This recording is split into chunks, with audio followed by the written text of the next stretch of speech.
আমি তো আল্লাহ খলিফ, আল্লাহর প্রতিনিধি, রাসূলুল্লাহ সাল্লাল্লাহু আলাইহি ওয়াসাল্লামের ওয়ারিস, আমার দায়িত্ব এটা বলা, আমি এই জন্য বলি। বলে না, তুমি জানো না দেশ গণতন্ত্র অনুযায়ী চলে, আর গণতন্ত্রের সকল ধর্ম সঠিক, তোমাকে বলতে হবে সকল ধর্ম সঠিক।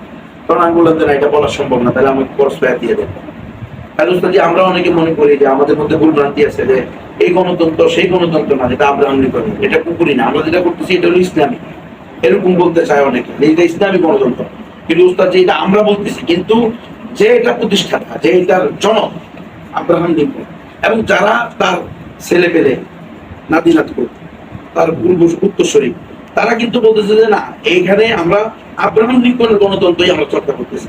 তোমাকে গণতন্ত্র করলে এটাকে বিশ্বাস করতে হবে যে একমাত্র সঠিক ধর্ম ইসলাম, সকল ধর্ম সঠিক। এবং এই কথাটাই তারা সকল ডিপার্টমেন্ট থেকে, বিভাগ থেকে, সকল জায়গা থেকে তারা এটাকে প্রতিষ্ঠিত করতে চাইছে।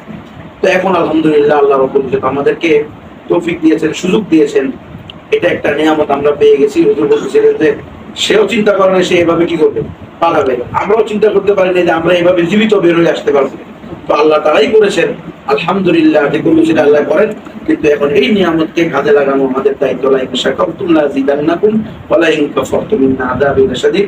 পুরা দেশবাসী, আমার প্রান্তীয় উম্মাত, আমি মুরব্বির সামনে সকলের মুরব্বী, আমরা সবাই আমার মুরব্বী, আমি সবচেয়ে ছোট এখানে, এলমান ওয়া সিন্দান ওয়া জিসমান সব দিক থেকে। তো আমি সকলের কাছে আমার আকুল আবেদন থাকবে, আমাদের উপরে যে অজানা একটা ভয়, জগৎটার একটা পাথর চেপেছিল যে না জানি কি হয়, আমরা কথা বলতে পারতেছিলাম না। এখন কিন্তু সময় এসেছে আমরা তাওহীদের প্রত্যেকটা বিষয়কে উম্মতের সামনে খুলে খুলে বলি। আল্লাহ তাআলা আমাদের তৌফিক দান করেন।